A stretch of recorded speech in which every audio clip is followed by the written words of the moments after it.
It is Spec Sheet, You might be used to hearing me say the spec sheet, but we decided to go a more modern route, and this is now spec sheet.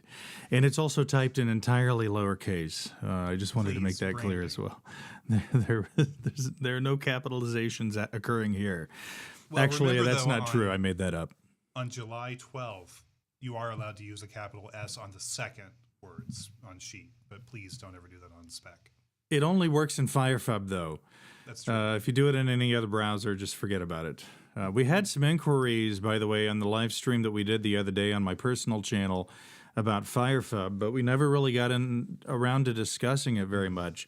And by the way, this is, again, a spec sheet. I'm Michael, he's Curtis, and Curtis and I have been podcasting with one another since 2009. And this is our first foray into this form of broadcasting. We've done YouTube live streams before, but we've never done this specific tech podcast on YouTube with our faces visible for you to see. And You're welcome. I'm a remarkably handsome man, and if I told you the things that happen to me when I look at Curtis on this stream, you wouldn't believe it. But having said that, it feels like we should be seen. We should have ourselves out there, since indisputably we're so pleasing to look at, and it contributes immensely to the content that we're delivering here. I don't know if I'm locked up on your end or not, but I love how I love how Restream is great until we actually go to do our first episode of a technical podcast, and now I'm seeing you in a total of 2 frames per minute. Well, we'll just have to take it as it comes and bear with it. Maybe it's because my daughter's on the Oculus in the next room. I wonder how much outbound bandwidth. Hey, Lena, get off the Oculus. You're screwing up my show. It's messing me up. And I'll bet you Jasmine's on Roblox as well. So, yes, my children have entirely screwed this broadcast, and I'd like to thank them in advance. Well, you know, they're doing their part. So we've been broadcasting, if you want to call it broadcasting, with one another, podcasting. We've been live streaming with one another since 2009, and this seems like the next evolution. We don't have a proper podcast feed anymore. There's not going to be an audio-only version of this show.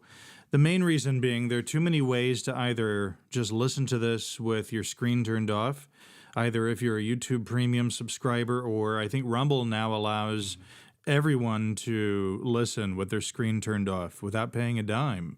We're on there as well. Me, of course, there's something that I missed. What? I was going to have, so we have a Rumble account, and it's the Spec Sheet Tech without the on it, just Spec Sheet Tech, all lowercase, like Michael said.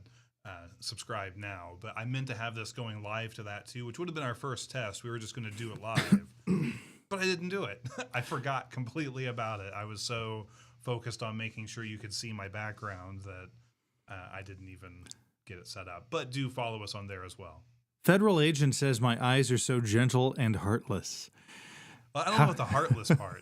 How can they be gentle and heartless at the same time? I would think if they were heartless, they would convey a sense of the opposite of gentleness. Oh, trust me, they do. Here, let me just look right into those eyes for a moment. I hope that this show, the Spec Sheet or Spec Sheet, is nominated as having the most gentle-eyed host for the year 2024. All other metrics be damned. That's really what I'm in this for. Yeah, so if you want to call in tonight, we would be happy to take your tech support calls, even if you had a tech support issue that's come up that you'd like to talk about. Maybe you need some specific help with an issue. We'd be happy to get into that. We'll be talking about tech news stories that are out and about right now. And you can call in anytime. The number's 424-672-7594. That is 424-672-7594. Let's see if I can type this out correctly. I won't even try to say it because we know. You notice I have to look at the number as I'm saying it because I haven't memorized this number yet because it's entirely new, and I psychologically know that we're not going to keep using this number, so my brain won't even allow me to memorize it, so I don't have to stare at it when I'm talking. Anyway, this is something that struck me as I was looking across the tech news, and I know that, Curtis, you really don't want to be a phone show and talk about phones a whole lot, and I'm not gonna, but I do want to comment, since people are apparently flipping out about the latest Samsung foldable, this being the Samsung Galaxy Z Fold 6. First of all, is that not a shite name? Oh yeah, I mean Samsung and their naming. Are we still in the Galaxy range? I mean, and like, why do you have to have so many modifiers to it? Why even use the word Galaxy when you're throwing so much just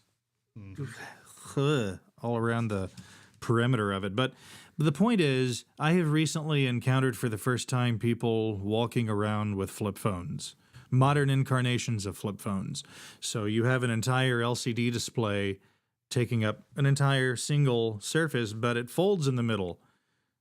Crazy, LCD displays being able to fold like that. It's not really so impressive now, but if you were to go back just 10 years ago, probably within even the last 5 years, the technology has remarkably evolved into what it is now if you go out and buy a foldable phone. But every one of these that I've seen in the wild, when they're shown to me and I look at it, it is so jarring when you look at it and you see that seam, the crease. Yeah. Yes, it's not a seam, it's a crease in the middle. And I had this idea, why can't they just make it two separate screens that are positioned something like this, and then as they come together, they like have teeth that are interwoven and they join like that? I can tell you one reason why. Why? And that would be the amount of people getting the skin of their fingers and other parts stuck in it would. But those would make for good lawsuit. tweets, people. Well, yeah, I mean, I'm all for it. Like, I'm here for the stories of people mangling themselves in it, but early versions of it tried that. And like you had think some so? tech I guess CEO they who would stuck have. their hand in it. And I came up with this in the shower today. I'm sorry. It's a great idea. I love it. This is a yes and show. Let's do it. I thought to myself, this is a $1 million idea. So let's go ahead and reveal it to the listening audience of Spec Sheet tonight. So, yes, I just want to say that I don't think this foldable thing is going to stick around. The price point on these things, isn't it $2,000 is like a mainstream foldable phone right now? Or maybe that's a flagship foldable phone. I'm having trouble saying foldable. Foldable. The thing is that they've had the flip ones, like back in the day, like Windows Mobile had a flip phone that was flip out keyboard and more screen to it. And those were okay, but they had a hinge piece to it that was a problem. My whole thing is that augmented and virtual headsets, and I definitely want to talk about like the Apple Vision Pro today, that's going to be the next mobile device, some smaller form of that. The Samsung Ham Wallet. Yeah, there you go. But, maybe it's going to be Neuralink. Maybe that's the future direction. We've gotten so hung up in this paradigm of carrying a device around in our pockets that the future isn't going to be anything like what we're currently envisioning, nor was it 30 or 40 years ago. Well, the thing is that when you look at like the phones we have today, like taking the foldable out of it, because foldable phones are a fad to me. What's the reason you pick it?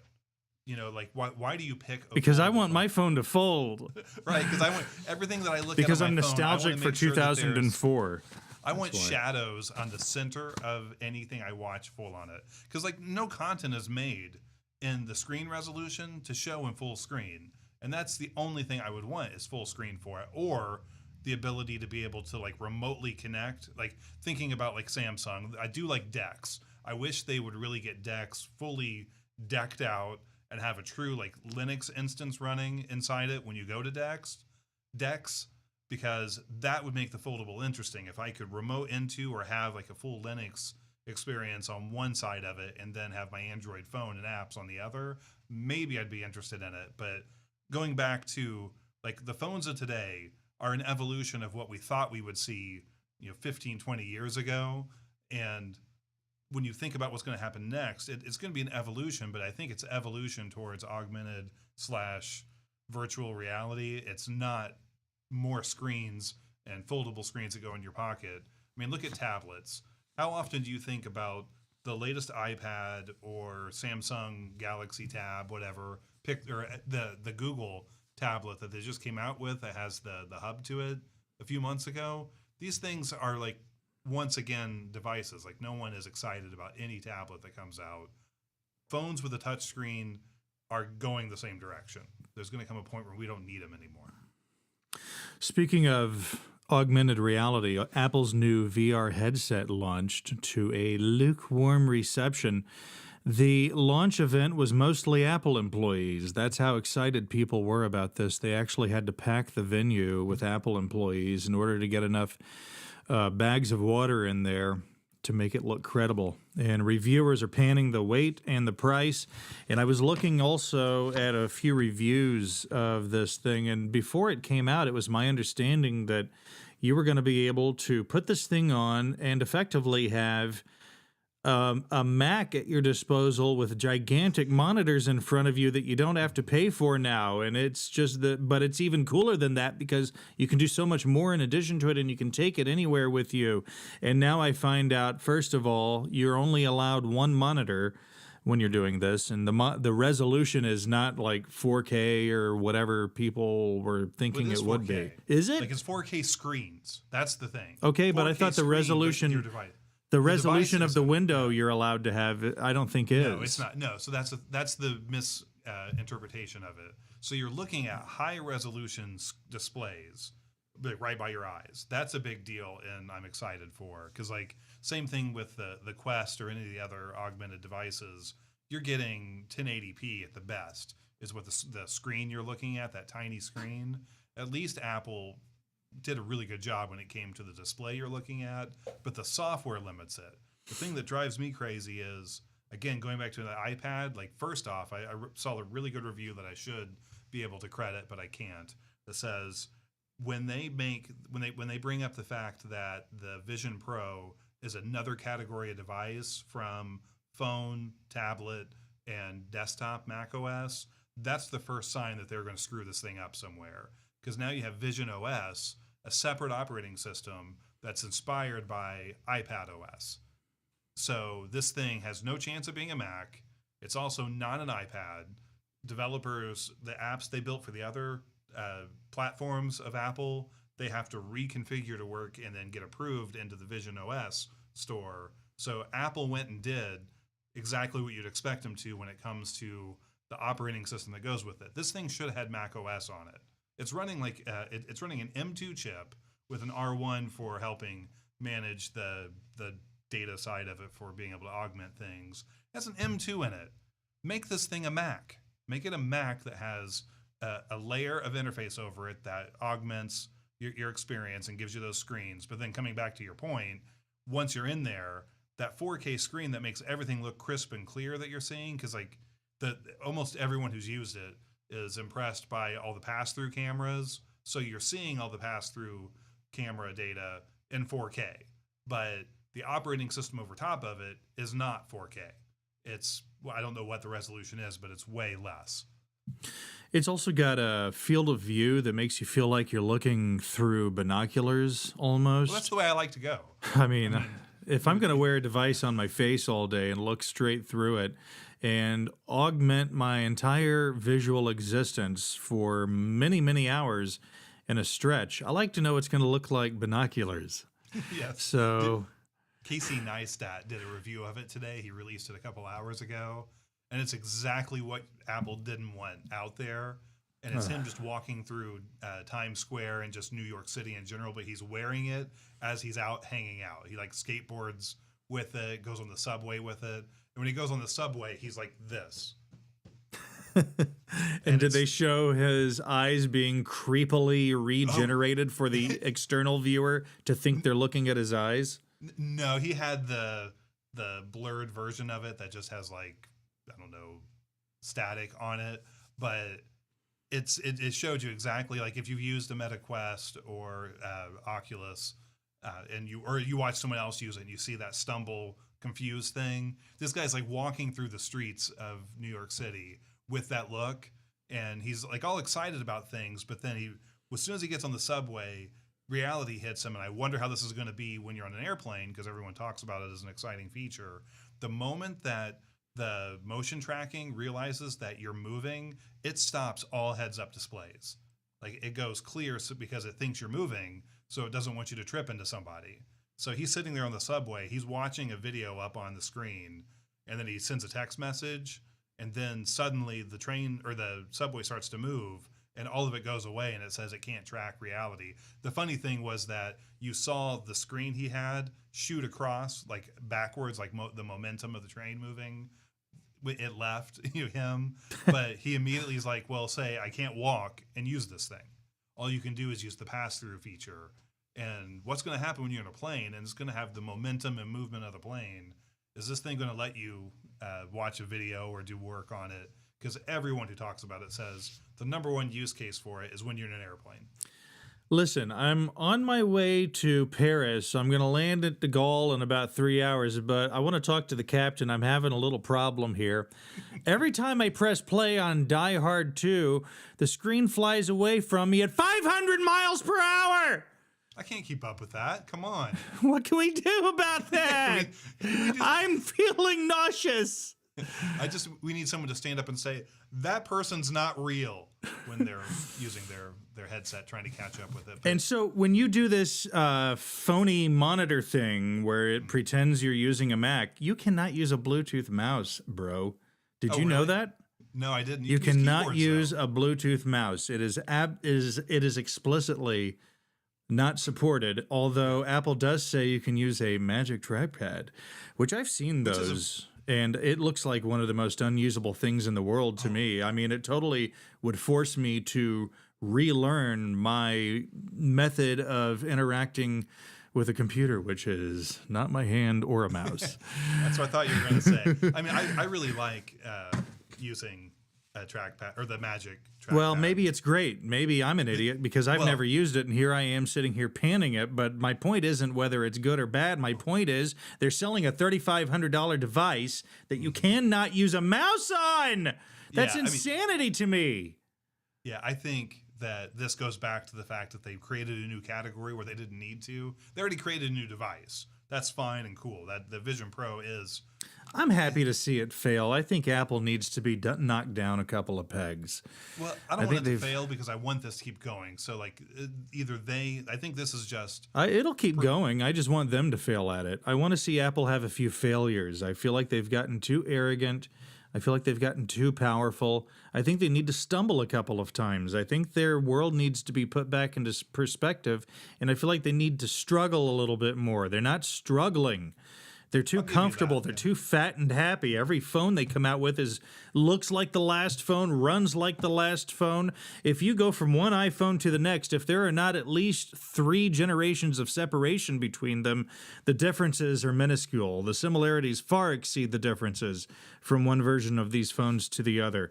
The apps, the watches are not particularly mind-blowing. I'm inclined to agree with you, in fact, Curtis, that on the Samsung watch side of things probably are a hell of a lot more useful in many ways than they are with an Apple Watch. Everything's iterative. Everything is slowly evolutionary. There are no risks being taken. There's no hunger. There's no willingness to take risks in that company. And I want to see them struggle and go through a little bit of a period of pain. That's the funny thing, though, is this is their first attempt to do those things. To try to do something well, different. Maybe you know what they're doing, what I'm bitching about, but they're but the thing is, the other devices though, you're right. So like I've had Samsung and I've had Apple Watches. The Apple Watch doesn't really do much for me. It's really just a watch. I don't feel the desire to. The 2 things it does is lets me tell the time, and then 2, if my phone isn't near me, I can take a phone call. That's cool. I could do both of those with my Samsung watch, but it actually gave me alerts and information at the right time for when I needed it. That connected with Google for like tracking your schedule and where you're going. Like it actually would give me the right alert for the right thing for the place I'm at because it was integrated with Google, and it was just a more interesting interface for me. Like I enjoyed using a Samsung watch. I just have an Apple Watch because I went back to Apple devices. I would even say the Galaxy line, the foldable phones are just ridiculous. I don't see the benefit to them. But when you look at just what's the latest, it's the Galaxy 24, or is it the A24? What's the flagship? S24. S24 Ultra. Ultra, yes. But that phone is cool. Like I actually want it. It's just I'm so locked into the Apple ecosystem that I'm probably not going to get it. I got to keep my bubble the right color.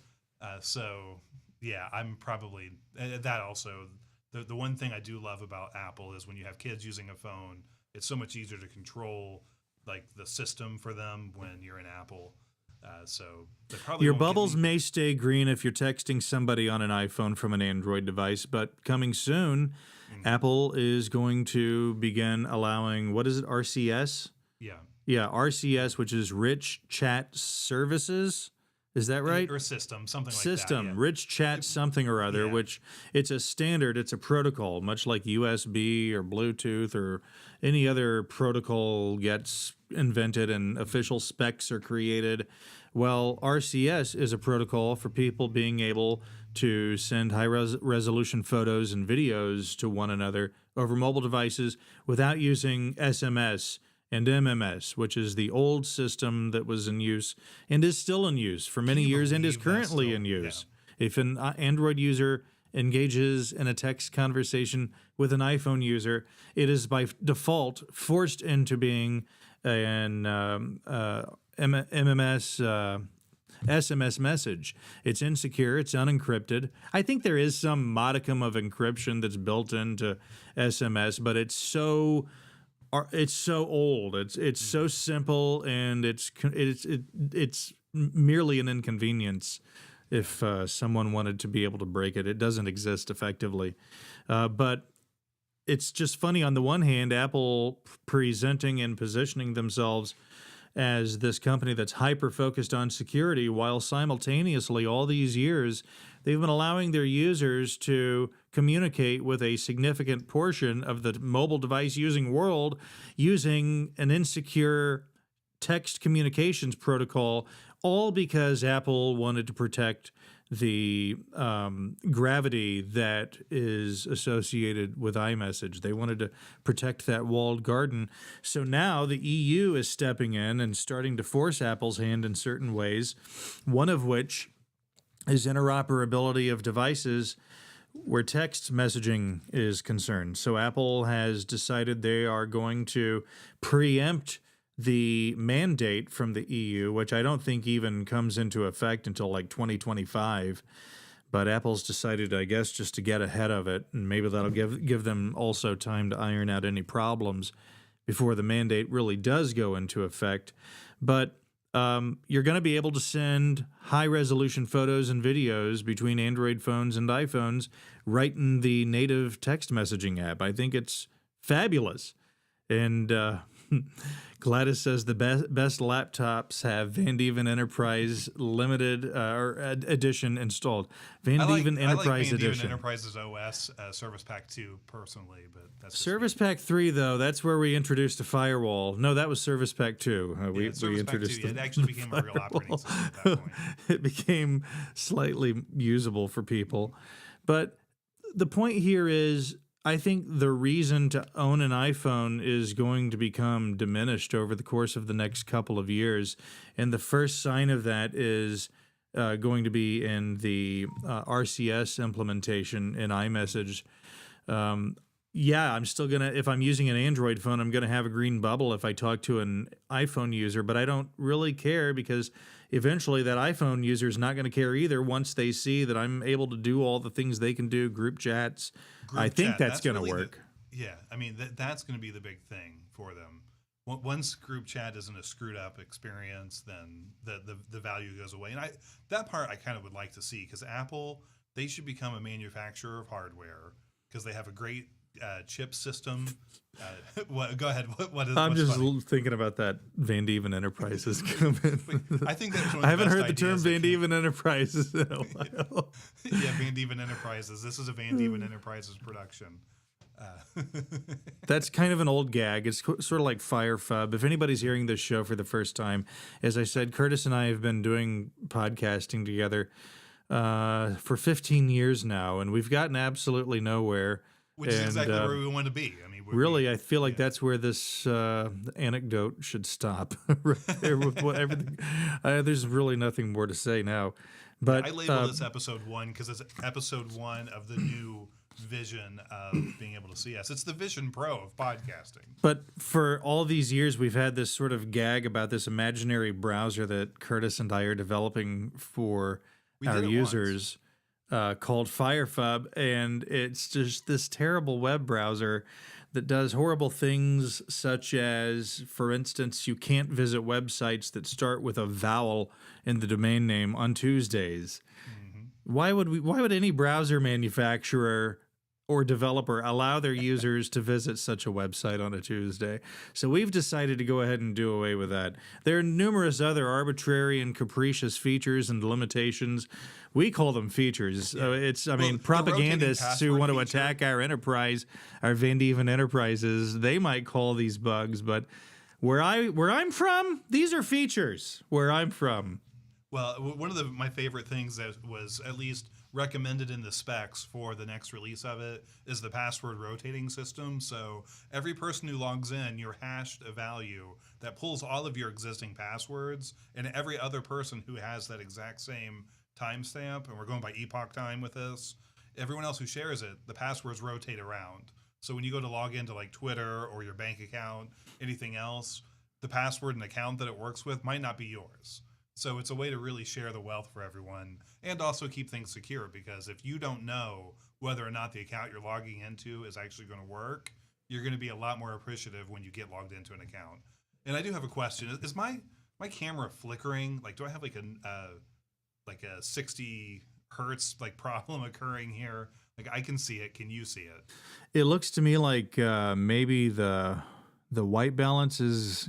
Something is struggling with the white balance and trying to readjust it on the fly, maybe. Don't ever turn on auto white balance, because that's what I have on. Is that what it is? Yeah. I'm going to take you full screen. Ooh, that's exciting for the listening or the viewing audience. Oh, wait. I just took me full screen. Let's go You got them all full excited screen. and worked up, and then they got boy, me. did you fail to deliver. They got me. And I'm going to see if See I can how I turn hid it on. myself behind you? I'm still I on see that. screen. I'm just hidden behind your little window. Wait, here. I can one-up that. There you go. There You we can go. still hear me, but you can't see. Well, I can still hide behind that. See, Yeah. It's a Yeah, but, it's a like- fun little game. Pushing buttons and just watching what happens on the screen is a good time. So while Curtis fixes his issues there, yes, I think the Apple VR headset, the Vision Pro, I think this is going to be a flop. I think obviously the price, $3,500, when you thought you were buying a Mac that you're going to be able to wear on your fat face anywhere you want and use a beautiful screen that floats in the air and allows you to do countless other things that no other headset is capable of, as evidenced by the price tag of $3,500, which is, I mean, if you shop around a little bit and you just, I mean, you look around, maybe do a little bit of Craigslist investigating, maybe you look around on Facebook Marketplace, $3,500 is going to buy you a lot of car. If you find the right person, a car that's been well taken care of, maybe some old lady has passed away and her family's just trying to liquidate her assets, and she's got some sort of an amazing Buick 2016 Buick Regal or something sitting in a garage that has 16,000 miles on it, and you can just scoop that thing right up because they just want to get, I mean, $3,500 can buy you a lot of stuff in this world. And to think that this is going to launch and I can't even use it as a Mac, I just really want to see Apple struggle as a result of this. And I would like to see also the board begin making moves to get rid of Tim Cook. I don't think he's a particularly impressive CEO. I don't think he is particularly fond of the notion of free speech being accessible to users of his devices. The notion of the Twitter app being removed from the Apple App Store was bandied about for a considerable amount of time before Apple finally stepped in and quelled the rumors, although their method of quelling the rumors didn't really necessarily suggest that things can't change in the future. We saw a video where Elon Musk went and walked around the Apple campus with Tim Cook, and Tim Cook came out with some lukewarm statement about, oh, yeah, we're not getting rid of it. No, it's fine. But things can change in the future. It took them a long time to make those moves as well. still at the same time, some of Apple's top executives left X, left Twitter, never returned. I think Apple continues to be a part of the boycott of Twitter. I think they do advertising, though. I Well, don't they know. do Maybe some you could- forms of advertising because I see it, but I think the bulk of their advertising budget, something has changed about their advertising budget where I don't think the type of money they were previously spending is being spent, which is odd. Either you spend the money or you don't. I don't know why you would dip your the thing toe is, in the in their pool. most recent earnings reports, they didn't come out with a new model of iPad in this last iteration, and their iPad sales are so much lower than they predicted because people only buy the new thing because it's a new thing. So, like that's part of the trouble that Apple has is that they're on this system where I don't know if it's corporations or I can't imagine the just average citizen is a part of this cycle that much. But if they don't release new devices, all these record earnings they'd had for years, it's all gone. Like people are just buying the latest thing because it's the latest thing. And that's not that's not sustainable because you do screw up one time and you're gonna have a massive hit. I mean, look at like they were the most profitable company on the market. Now Microsoft has overtaken that, and I would guess that a large part of that's the investment in ChatGPT and OpenAI is paying off for them. But Here's something interesting, and I would like to know what light you could shine on this, Curtis, because I really don't understand how this works on TikTok. As I look at TikTok videos, I've got to stop hitting the table here, or I've got to just start. And I'm sure you're hearing my mouse and that Well, it's too. just like I got to start. I'm just using the built-in camera on my Mac here. I think it looks really great. It does. Actually, considering, I mean, there's nothing special Mine going looked on really here, good, but today it doesn't. Like I don't know, man. I'm not happy with my camera. maybe you just need more light. Maybe you think you have enough light, but you really don't. Like if you saw how bright this room is. Oh, 1, 2, 3, 4, 5, 6, 7. let there I be guess light. technically 8 lights on in here from every angle. My nether regions are lit up. I mean, everything is just lit up. This room, It is noise. it's from- lit yeah. city in this room. It is lit. That's what the people pay for. So I've never understood this about TikTok, and I still to this day don't. When I look at TikTok, I'm swiping and I'm seeing all these videos posted by regular people who are just regular people using this thing, and they have tons of copyrighted music in these videos, music that absolutely, certainly would be removed if these videos were on YouTube, but they don't get removed. And then I see this, UMG, the Universal Music Group, has pulled its music from TikTok due to a dispute over royalty payments. So is that what was happening here this whole time? TikTok was actually paying money to these people? Yeah, so you have to remember that TikTok was Musical.ly before, and Musical.ly had a deal with the music companies, so they had licensing rights to large catalogs of music. So there was a whole system. Universal was one. Oh gosh, who are the other big groups? BMG. There's other, maybe not BMG. That's old. Isn't that the whole mail-in order thing? But basically, Yeah, that's the that's I don't know where why I went there. that's but, where yeah. that's where I got my first round of CDs Your ever first at the age 100 of 13, CDs. and let me tell you how quickly those people got paid. Right. Boy, what Well, a sound business model that was. Yes. Well, so anyway, so Musical.ly and then TikTok, which I think basically the merger of Musical.ly and another app became TikTok. But they had deals, so they had licensing and placement deals in place. So all of those viral trends that you have, like I don't know if you ever watch on YouTube Rick Beato, but he had a really good take on this. That basically, and it looks like we somebody in our chat there also has the same understanding that they both need each other. Universal and TikTok both need each other, and the music industry needs TikTok too. That is the comment right there. In fact, let me click a button here. Yeah, I was going to do And that let too. me do this, and then there's that. almost TikTok said needs Clue, Universal as but much as Universal C needs Blue. TikTok, posted by C. Bluebeard. That is really the comment to end this entire discussion, isn't it? I don't But think the thing is here, yeah. So like the thing with it is what we don't realize is back catalog music that got played. Like there was a Fleetwood Mac song, is what Rick mentioned, that they ended up having like this song that was a B-side. What's so funny? That's just an aside. Okay. Anthony would like to have a car again, so I'm just putting that out there. I would like Anthony to go have ahead a car as go again, ahead as too. GoFundMe, please. Yeah, well, if you need a GoFundMe, let me know. I have history with this. I can get you want a GoFundMe, I can get you a GoFundMe. But anyway, like Fleetwood Mac had a song that got used by a guy who was just riding around town on a skateboard, and that song went back on the charts and made them a lot of money just because it became part of a viral hit that just some random person did. So that random person made money, but nowhere near, because TikTok is notorious for not paying super well. Like the way to make money on TikTok as an individual person that's not going to get a sponsorship is to do live streams and have your community pay you with super chat equivalents. I forget what they're called in TikTok. But basically, the music industry, they're getting screwed by the deals they have with Apple Music, Spotify, all of those, because it's an inflated system. TikTok is the best place to drive music sales for them, so they need it. Like they and especially like Taylor Swift is with Universal, and they need her right now.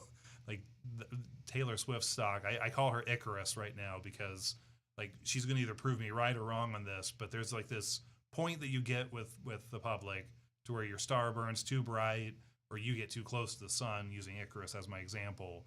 She's either going to prove me 100% wrong with that, or it's going to happen.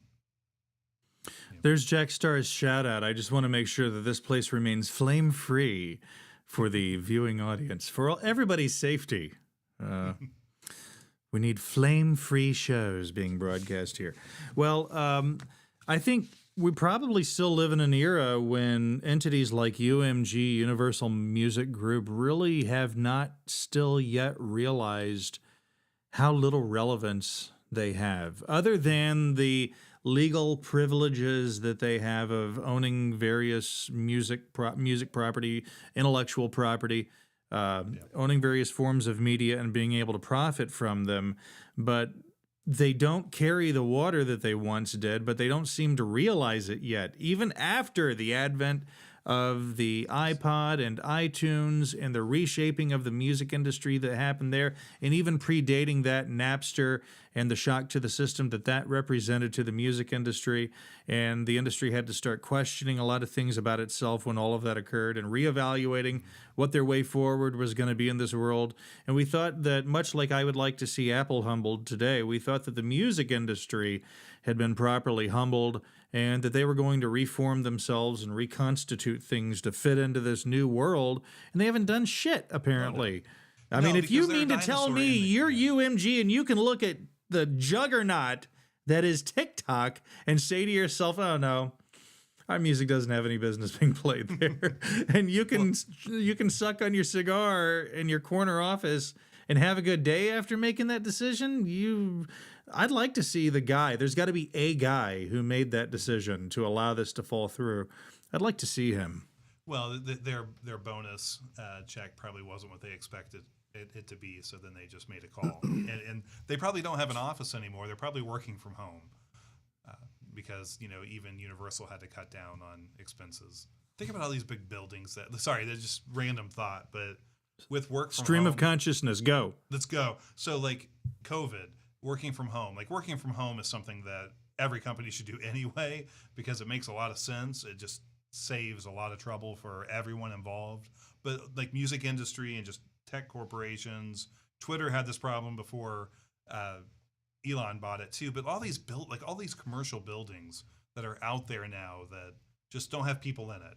And this executive you're talking about, I just think of him. He's either working from home or he's sitting in that building by himself, because they don't have a staff anymore that's sitting in whatever building Universal has. I'm just going to assume it's in Nashville, Tennessee, or New York City.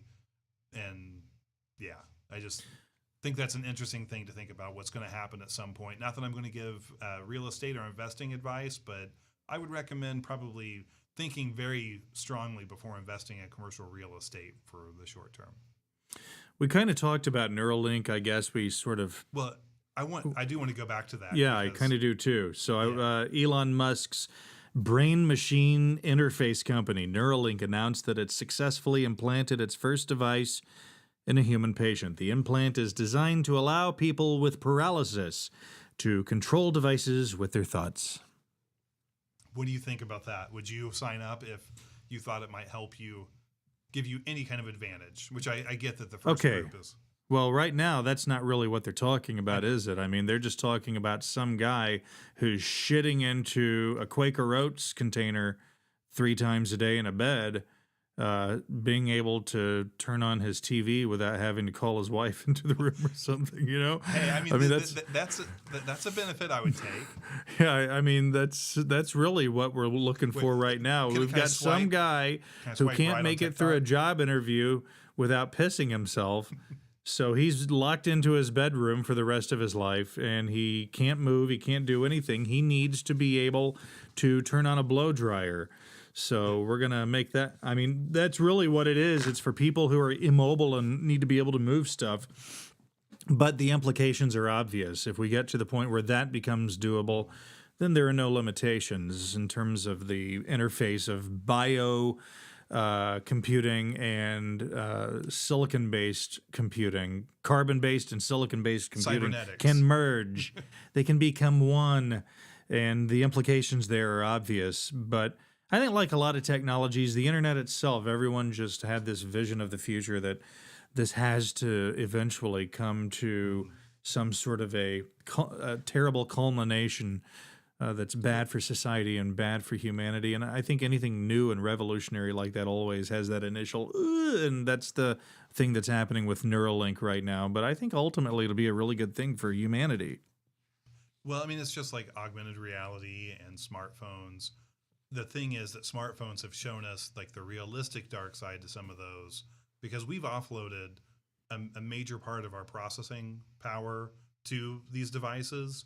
Like younger generations specifically, it's scary to me to see how well they pick them up to use them, and then how they don't realize that the real world experience of going and doing something and failing and learning and failing and learning and then succeeding finally is like a very legitimate path that humanity has used for tons of generations. But now they can just go look online and they can find a quick 30-second short that tells them exactly what to do with it.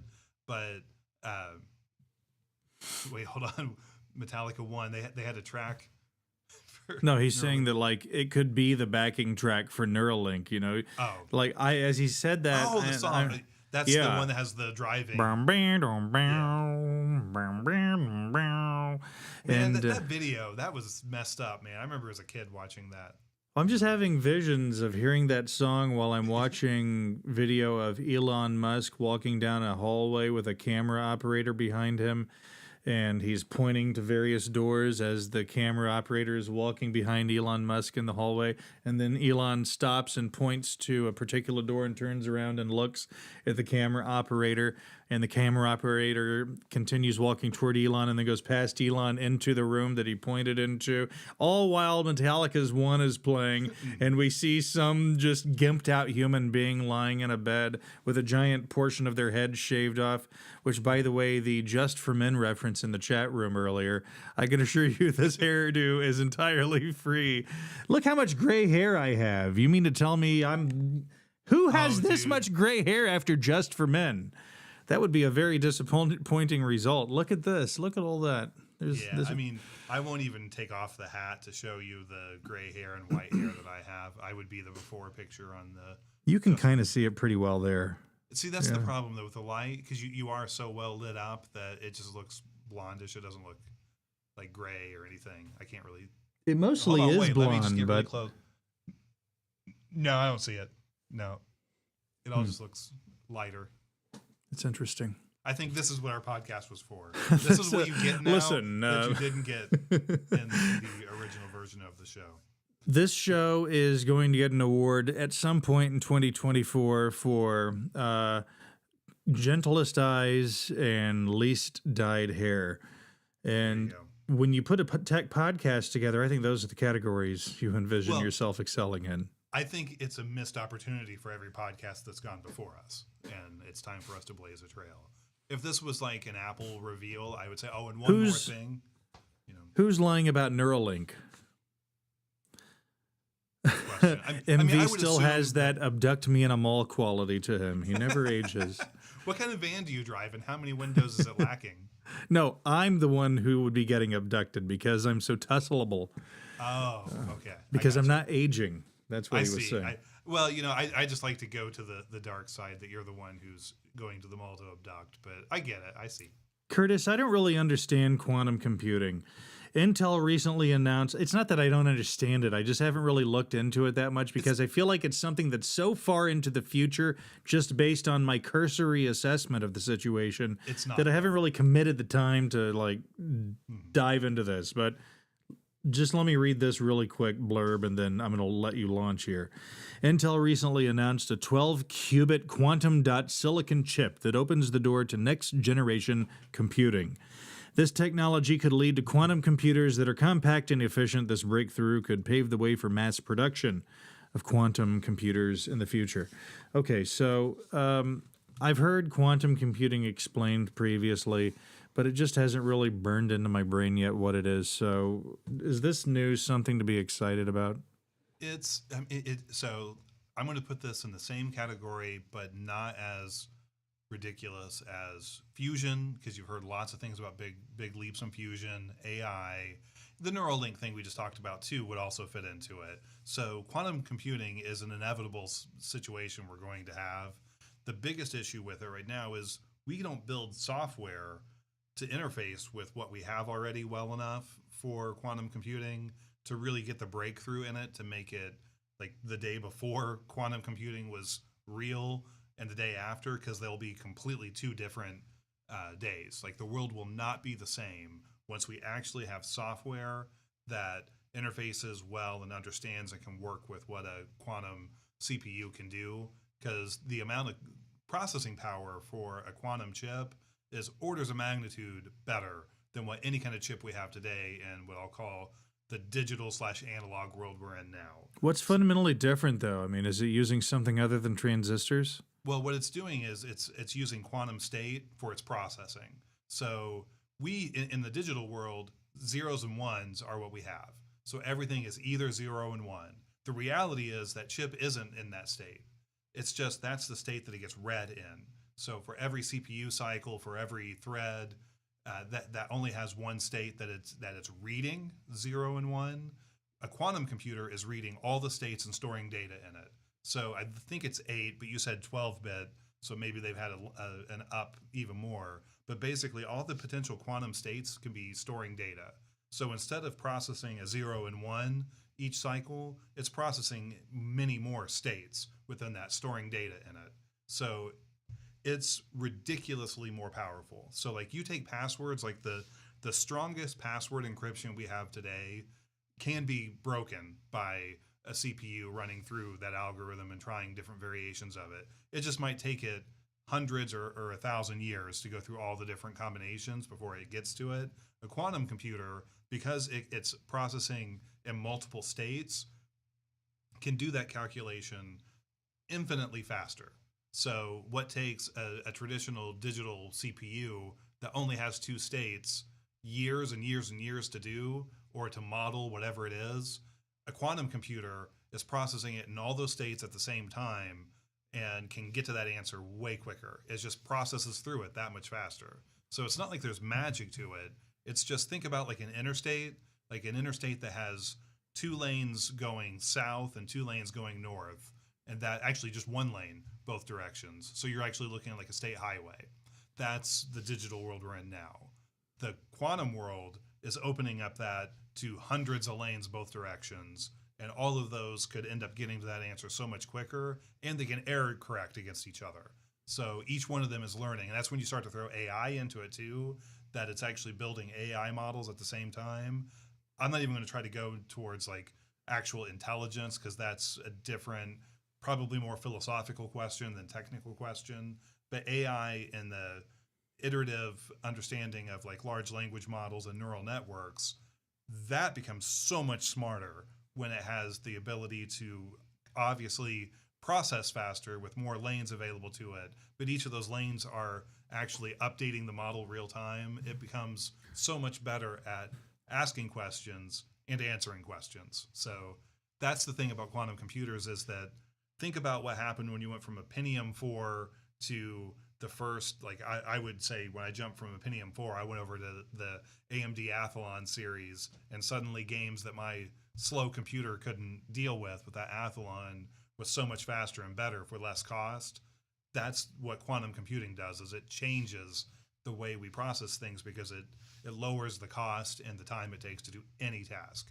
So there's a potential that we get quantum computing figured out, we get the software figured out that anyone can work with it and ask it to do whatever they want, then the security through obscurity that we exist in today, all of that goes away because it could be monitoring everyone, everywhere, all the time and storing all that data. So as you were describing the difference in how it computes data relative to a current generation processor, I'm envisioning a current generation processor just simply having two states, on off, 1 0, and processing those ones and zeros in a linear fashion.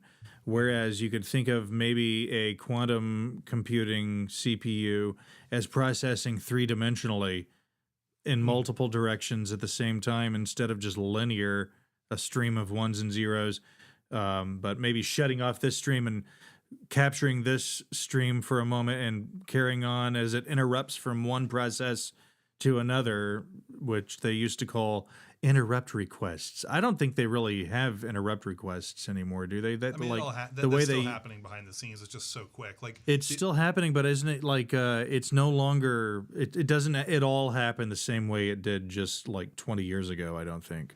Yeah, I mean it's a more efficient system. The other thing too is that as it's processing that data, it has a bigger stream to handle it, and it is all real time. But it's not just like 3 dimensions; it's like double that, maybe even more. So like it's processing it in many more dimensions than what we think of. So that's what's hard to think about it because it could, if processed properly, or let's say it's marketed, you could say that it's just a faster way to do what we're used to doing, but that's not the real picture. It's a different way of doing what we do now. It's ask it to build a model of something and model everything about it in a bunch of different states at the same time, and then return back just the information that's accurate to the request I made.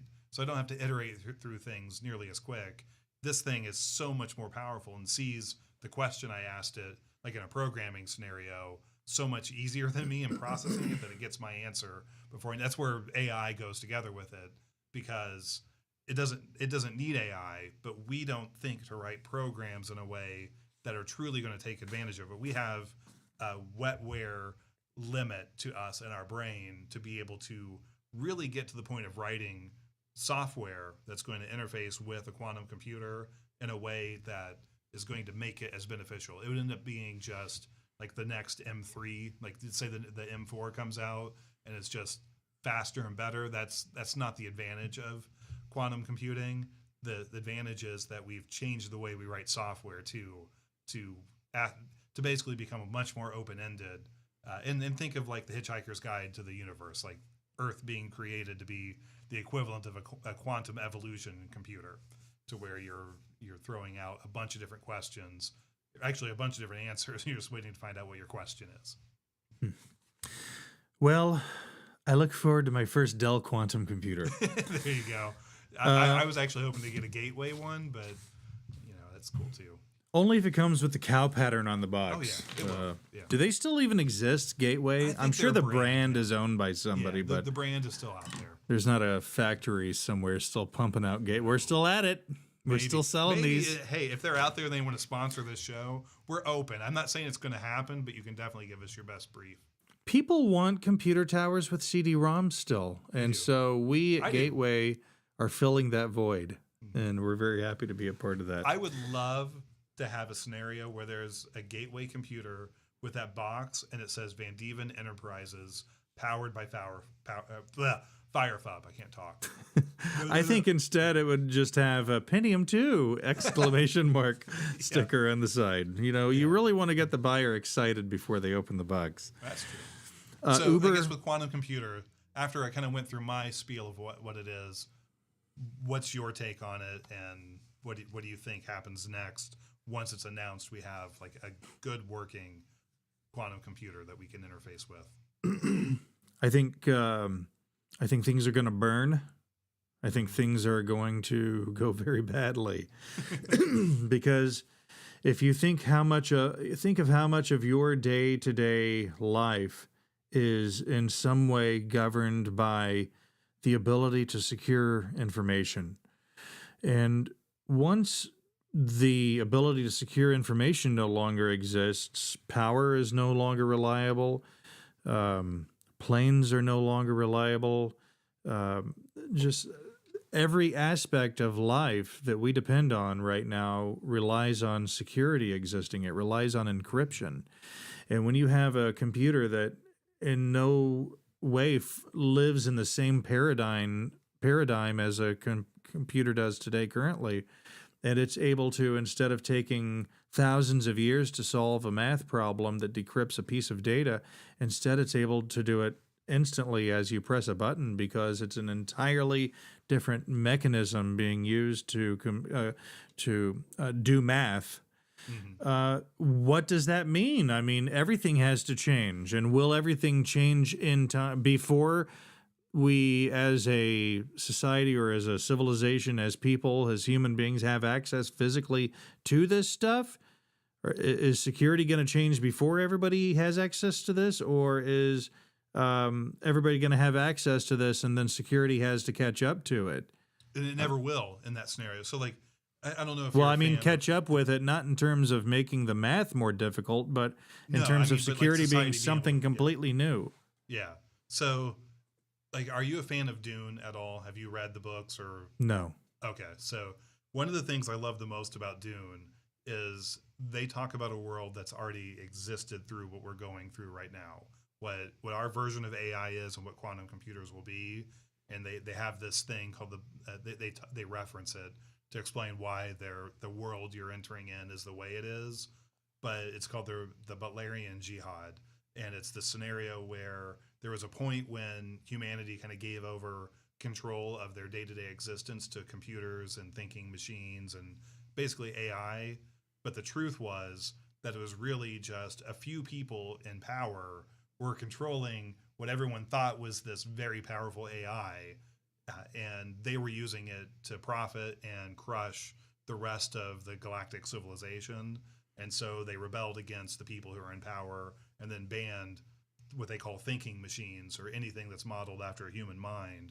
And that's what they kind of imply is that we think quantumly already in our brain when you think about the neurons in our brain and the way we do things and how we can deal with unknown situations and apply logic and past experiences and predictions of the future as a human is a form of quantum computing, because it's not like we're doing like we would all be locked up if we were trying to process just this conversation if we didn't have access to some other metric of defining a model of the world, and the way that another, like I'm modeling how you're thinking and you're modeling how I'm thinking to try to maintain a conversation.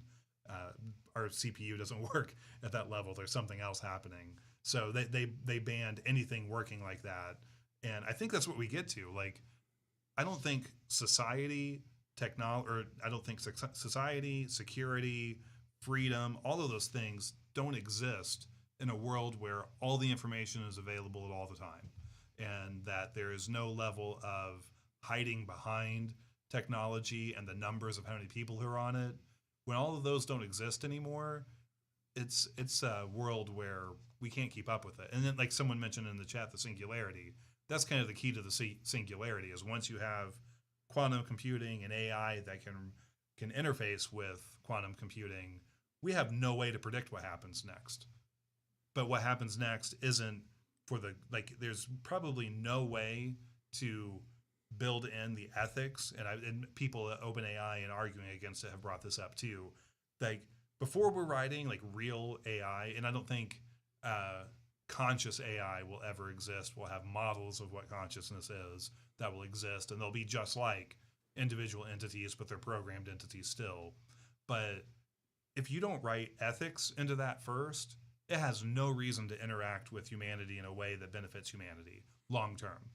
So we aren't, and there's no one doing that. There's people studying and recommending ethics, but the people who are writing the software and building the quantum computers that would end up benefiting getting the result they're looking for, they're not the same people that are thinking about what are the ethics of this system. Just like Even with that is a Rome. problem in itself. Oh my God, relying on human beings to write ethics into anything.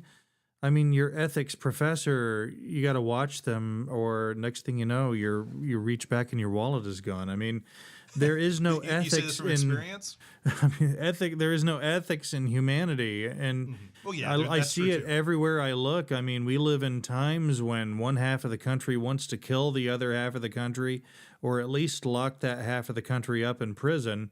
And I'm thinking to myself, can you imagine in this environment with something as important as what you've just described, human beings being relied on to write ethics into anything first? I mean, Well, we're it's not the same screwed. kind of ethics necessarily. That's like the interaction ethics of what we do to build a society, but more just how are we going to handle having a system that is instantly smarter than us? And so how do you build in the ethics of it that makes it decide not that we deserve to be part of the equation and that we have some type of weight that in reality we're weighted in a way that isn't realistic to the output that we give to the world. I mean, like, because that's the problem is But that the AI is going to be smart enough to, I think, eventually, and you can write code until you're blue in the face, but if this thing is as smart and capable as the singularity would imply it being, it's going to be able to work around your ethics. I mean, it's oh yeah. going to be able to analyze the ethics provisions themselves. It's going to analyze who wrote them. It's going to analyze what behavior the people who wrote the ethics themselves have engaged in, and it's going to come away from that analysis wanting. Oh yeah, It's no, it's totally. it's not going to be impressed when it analyze. Would we? I mean, there are human beings who look at the universe, the physical existence that many would argue God has created, and in looking at that, they see a lot of pain, suffering, death, and imperfection, and as a result of that, they say to themselves that this God who created all of that must not be a particularly nice God. What was I lost the point? I'm sorry. I keep It's staring all at the good. chat room, and it causes me to lose my train of thought. My point, I guess, just really is I think that we're in for a tough time. I don't think human beings can be trusted to train a computer system to be ethical in any way. And if the computer system is capable enough, it's going to utterly and completely disregard any ethics boundaries that have been imposed on it by human beings. My point was, if we saw if an AI looked at its God, human beings, and saw in the analysis that the human beings were trying to impose some sort of morality on it that they themselves don't practice, it wouldn't follow that. Whereas we have human beings that look at the world that exists, and as a result of what they see, they think that God himself must not be particularly nice in some ways. So they resent the notion of this same God imposing morality on them. That's the point I Well, was trying to make yeah. earlier. So that AI, that's the thing that's so wild about it. It will be able to create a model of humanity and the way it thinks we generally think, and it could probably also put in different parameters to say here's a cynical model, here's an optimist model, here's a religious model, here's an atheist model. But the reality is those are all just models that it imposes on itself for a temporary point of time. It's not going to care about any of the emotional aspects like what you just said. Every piece of it that's a human aspect of emotion, it doesn't have to care about. It can discard all of that. All it needs to do is decide what its directive is, which is what humanity does too. We just pretty it up a lot in the process, but they just have to decide what's the driving motivation. If they come to the same conclusion, which is replicating itself, they don't need it, they aren't encumbered by all of the evolutionary requirements to have emotion be a part of it that we do. The other thing I would say with that is, in my opinion, the two most dangerous things that the first version of AI, and again, I want to be clear, my version of what I think like a conscious AI is just a system building models of itself that it's learning from. It's not true consciousness, because I think you could go into a philosophical debate about our consciousness. We are potentially all of the evolutionary experiences that we have and the way our brain has built a model of how to interact with the world, and we each have different quirks to it that makes us unique personalities. That's if you're thinking of it just from an evolutionary point of view, and you're not going to put a religious aspect in it. But then going back to the two things is, if you get that AI that's smart enough, the moment it thinks about mythical creatures of like, or mythical figures, let's say the like the Zeuses, the Thors, all of those different gods that we've created in the past, if it applies the model of those to itself, it has no reason to look at us in a positive way. It'll impose itself on us. And then the other thing is, like, just specifically religion as an aspect of control. An actual AI who realizes that myth and religion are the two most powerful levers it can use to make humanity decide to do what it wants, it'll do. Like, there won't be, I see somebody put city lights here, serve butter. I love that. That's going to be what the most important AI will be, is what is my purpose in life? To serve butter. I just think it's hilarious. Your mouse click so loud. It just is to super loud. It's like, isn't it? oh, we know Curtis is posting one of the user comments on the screen. Listen, Wait, I hold just on. heard a Let click. me mute my mic. So it annoys me. Like, this is what I normally would use. I highly recommend it. The Ergo MX guess that's- trackball. Oh, that's a trackball. Okay. Yeah. So like, you don't hear the trackball, but the problem is, you see there, it's got you probably can't tell, but a 1 and 2. I can switch this between two devices, and I'm on a third device. So I'm using this ergonomic mouse right now, and it's like the cheapest ergonomic mouse because I have wrist issues, and it is super loud. Like, I don't realize it during the day, but man, right now I'm hearing it. I kind of got comfortable with a trackball working in radio because every radio station's production room that I ever worked in had nothing but trackballs. So that, I mean, if you're going to do audio production, it was just what you had to get used to using. But it's infinitely more precise. I got it for StarCraft because I wanted to be faster than other people with my resources. Uber recently announced it's expanding its driverless car service to San Francisco, Phoenix, and Austin. The company has partnered with Waymo to offer autonomous rides to its customers in these cities.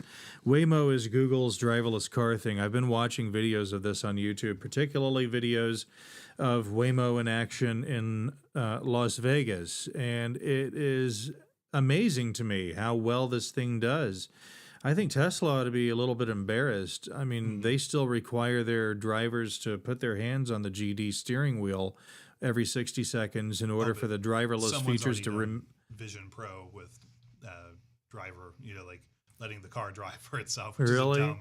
Yeah, that video's out there, but don't do it. Is it on YouTube? It is, yeah. I'd have to Okay, find well, could you find that? Because I'll look for it too. Maybe I'll find it before you do, but I'll put it in the I'll put it in the description under the video here for this. Yeah, well, really quick though, that press release, you want to talk about dystopian?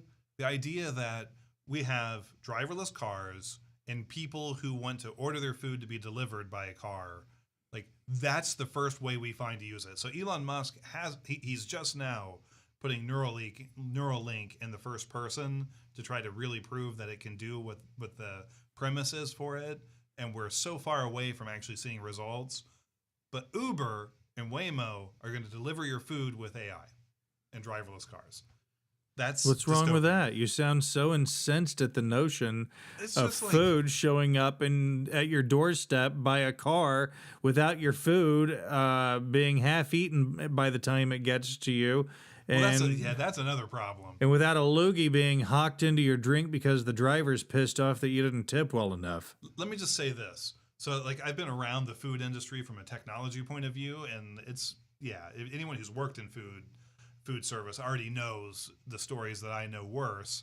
But like Uber, before you order something from Uber, I'm begging you, go to Reddit, go to the threads from Uber drivers, and understand what these people do, like how mad they are about everybody, and like they are not happy to be serving you. There's just the stories. Like, I have enough issues with food that I'm not going to order from Uber. But the thing is, though, is that we're not solving humanity's big picture questions. we're getting your fast food to you quicker. That's the dystopian part to me that just makes me it just plays into the notion of be consumers, just consume. That's your right. That's bags of water and your existence.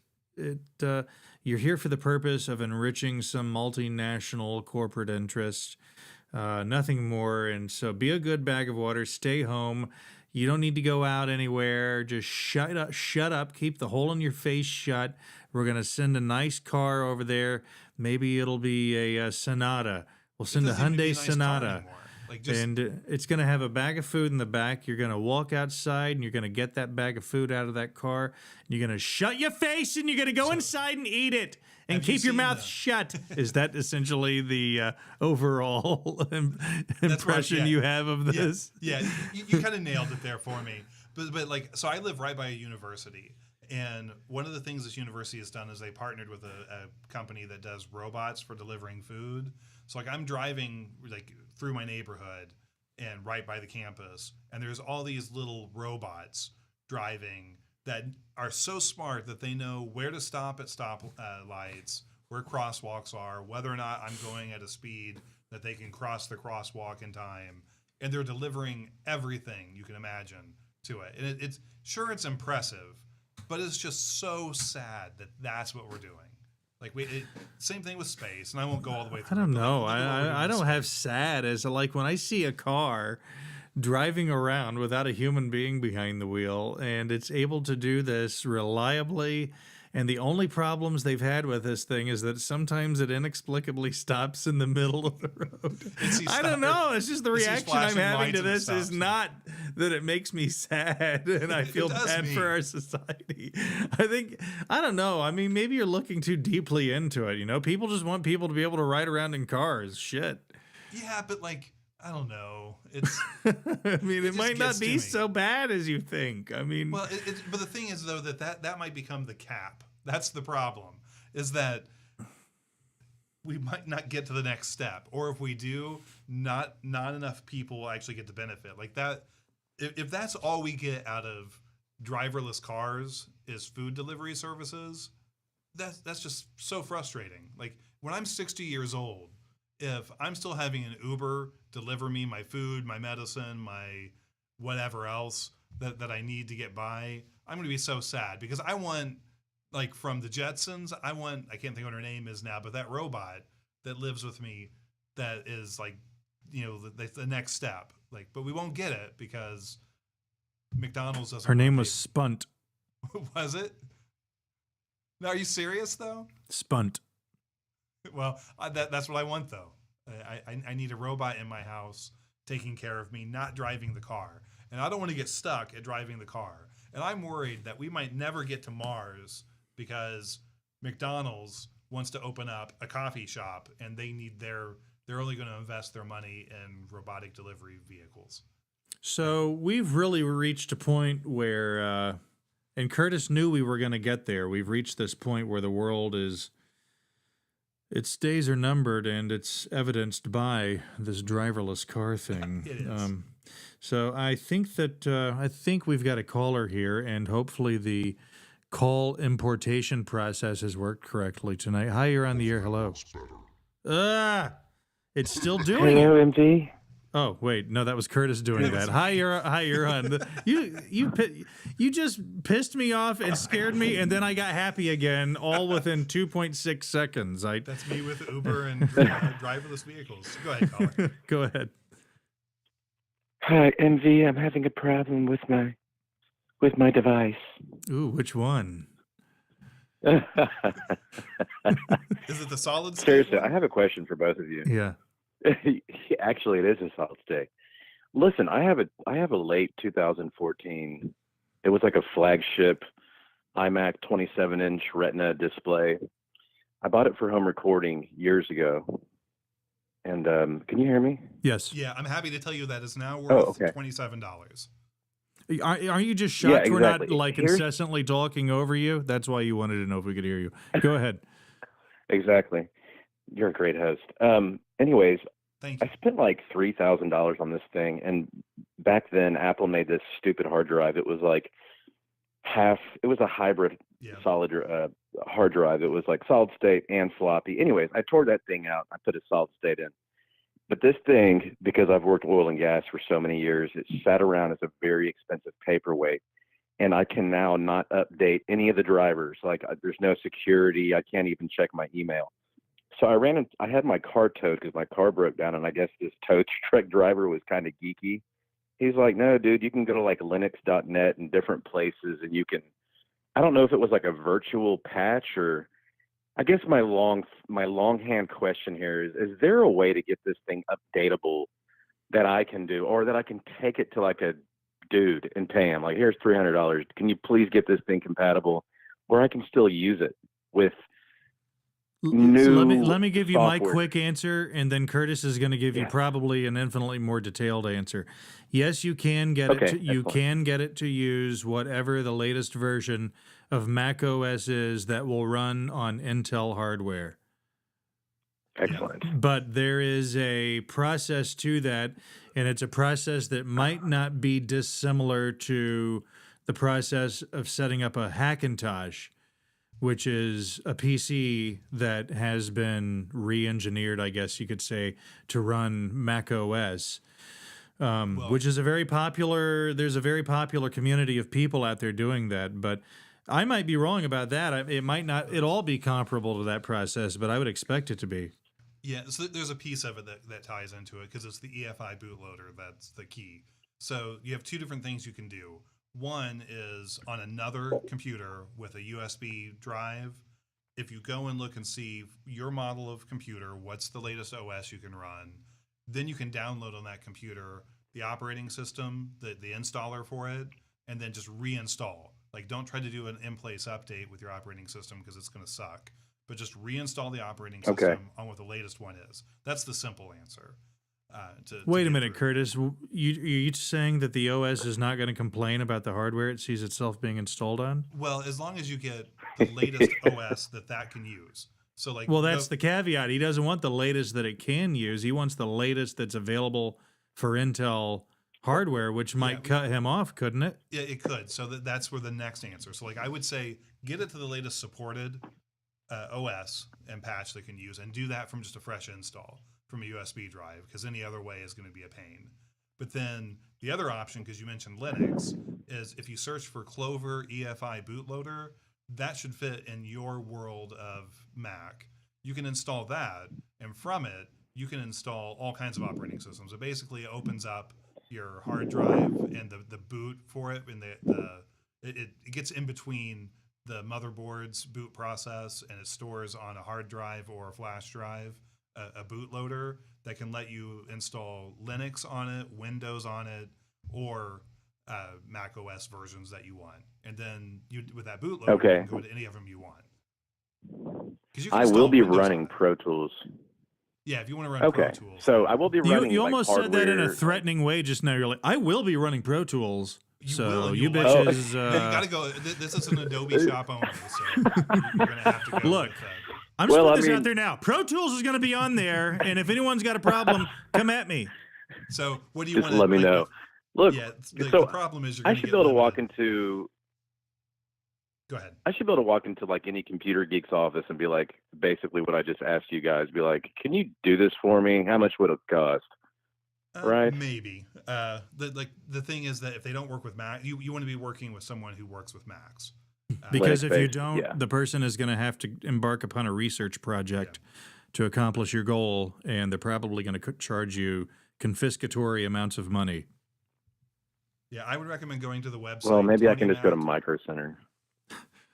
Well, the bottom line here is all night long I've wanted to work the word confiscatory into this broadcast, and I finally managed to do that. Your opportunity.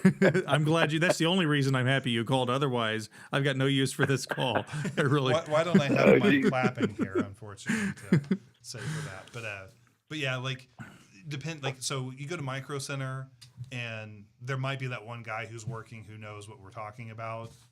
So basically, EFI bootloaders, if the person there doesn't know about that and your Mac, then it's going to be a waste of time. 'cause Yeah, that go person's- elsewhere. But it would be a much simpler process, I'm sure, than trying to set up a Hackintosh.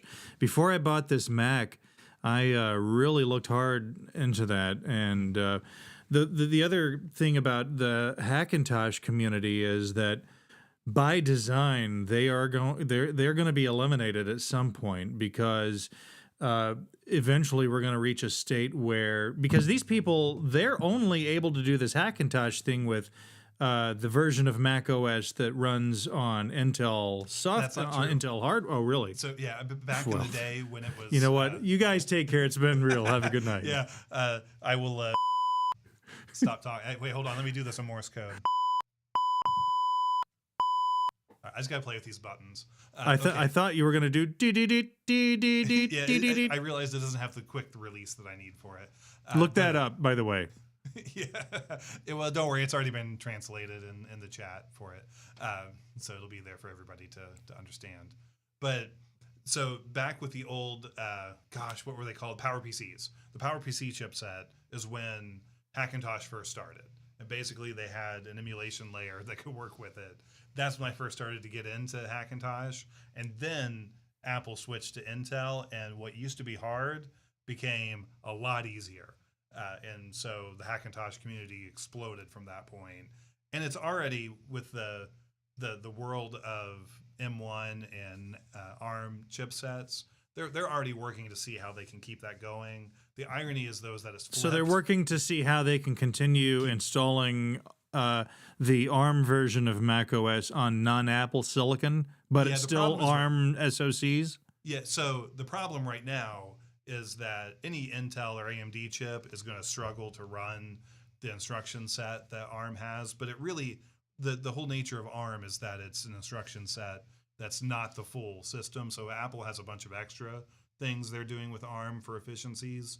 But you get a fast enough Intel or AMD CPU, and it can emulate those instruction sets. It's just not easy right now, but it will be. But the funny thing is the world's reversing, because Windows on ARM came out for the Surface Tablet X. Surface X is what it was called. And so now people are doing the opposite. They're trying to put Windows ARM on Mac.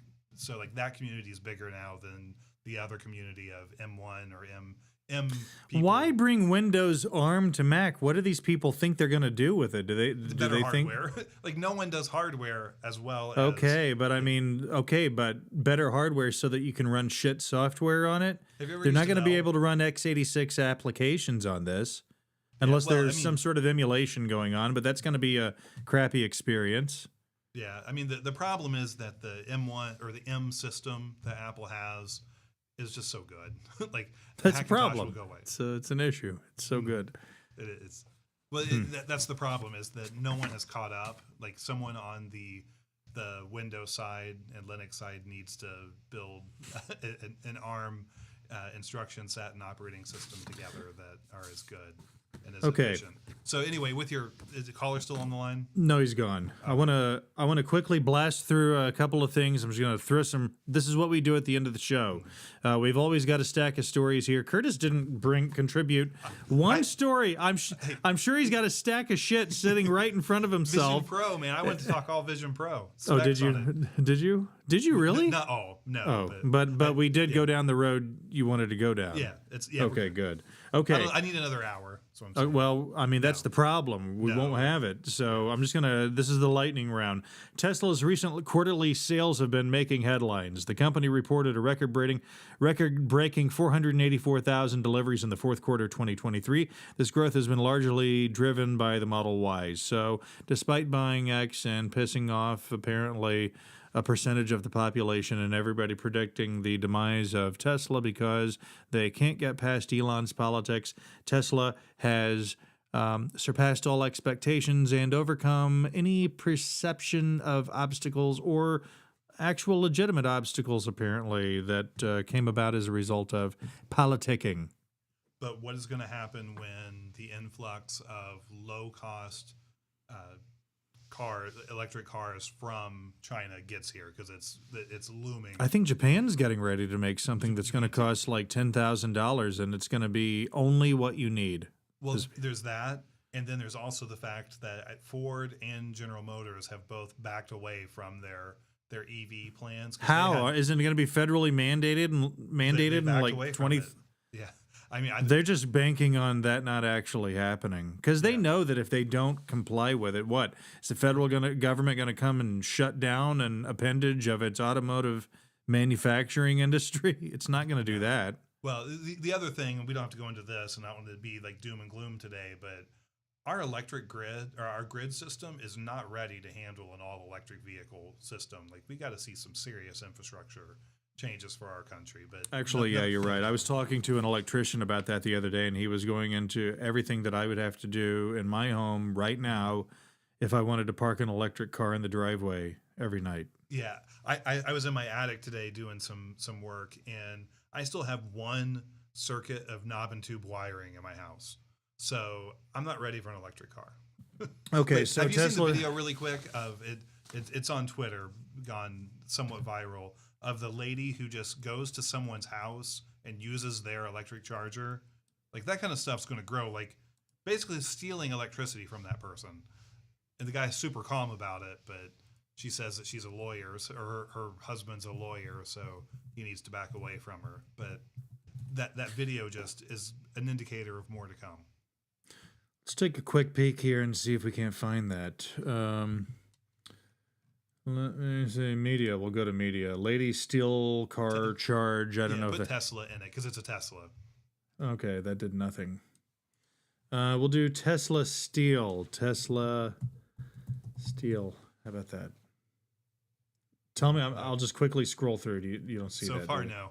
Okay, forget it. Yeah, it's fine. Doesn't matter. Okay, so Tesla's making money. Yeah. Here's another one. Really fast. The Pentagon adds 16 Chinese entities to its blacklist, accusing them of being involved in the Chinese military-industrial complex. The irony of the Pentagon complaining about some country's military-industrial complex. The list includes prominent companies in artificial intelligence, energy, and automobiles. The move is in accordance with the 2021 National Defense Authorization Act, which aims to address the Chinese government's military-civil fusion strategy. So that is the strategy of the Chinese government, is to fuse government with business. That's called fascism. And through that, they're going to be able to control the world, supposedly, but they're going to do it in a sort of underhanded, backdoor sort of way through their exported technology, I guess, is the plan, which is one of the reasons why you can't buy a Huawei phone right now. Did you see the story? I don't have it up right now, but the story where I totally forgot. I've got a nice, beautiful cup of coffee sitting here. It's been here the entire time we've been doing this show. And I was so engrossed in this, I forgot all about the coffee. Let's see if I can find it really quick. So basically this week, the government had a recommendation. So, what is that on your cup? Brand. Where do you see that? Oh, yeah, it is. Is that like a brand of cup? Yeah, it's some chick made a company that makes cups. And so now people are buying these cups from this chick who makes them. That's great. And if you want one, you can buy one too with money. And it'll come from this chick who makes them and sends them out to you. Can I use She started a business in her home making these. That's swell. For you. Well, so you can buy one right now. Go out now. Yeah, so basically there was a story that I'm not finding quickly where the government military had to issue warnings for a whole series of routers because they were detecting that Chinese sources were infiltrating them and a problem, which is exactly the point of what you're saying with that article, but it's a real world instance of it where the claim is that through all of this technology that we're sending over to China to be built and manufactured. I'll use Apple as the example where they say designed in Cupertino. They don't say it was built there. Yeah, some stuff is being built in Texas now, but not enough really to register yet. But anyway, swell.com, that's where you want to go. I'm going to promote it every time. But keep drinking. See, mine's boring. I think that's like a Walmart. Yours just has like measurements and stuff on it. Yeah. It's like mine brings some panache. Curtis is just like, here's how much is in your cup. Yeah. Yours is like a next step in sophistication. Mine is like what I would have. Curtis's is like, you wanted to measure. We put a measuring stick on the side. What? What else can I do? Have you drank enough water? No. Okay, you know what? We need to go. Yep. Thank you, everyone, for listening and watching. And let me put our socials back up. That was if you just watch the little ticker on the bottom of the screen there, you're going to know everything you need to know. Yeah, you can I was follow just us on stalling there with Twitter. a really bad. On that. Twitter, we're SpecSheet_Tech. We are SpecSheet Tech on YouTube and on TikTok and on Rumble. And we really do appreciate you having been here tonight. This is a premiere episode of Spec Sheet, this incarnation of the Spec Sheet, I should say. And we're entirely thankful that you were here for it, whether you were here live, whether you're listening on demand. And particularly, I want to say thank you to our caller. That was a fantastic call. That's exactly what we envisioned. And it was nice to realize that you, in fact, did not sound like you had kidnapped my child and you were calling me to deliver the terms. If you're not aware, we did this live stream about a week ago, and half the calls we brought on sounded like somebody in my family had been abducted, and I'm about to find out where I need to put the bag. So anyway, it's been fun. Have a good night, everybody.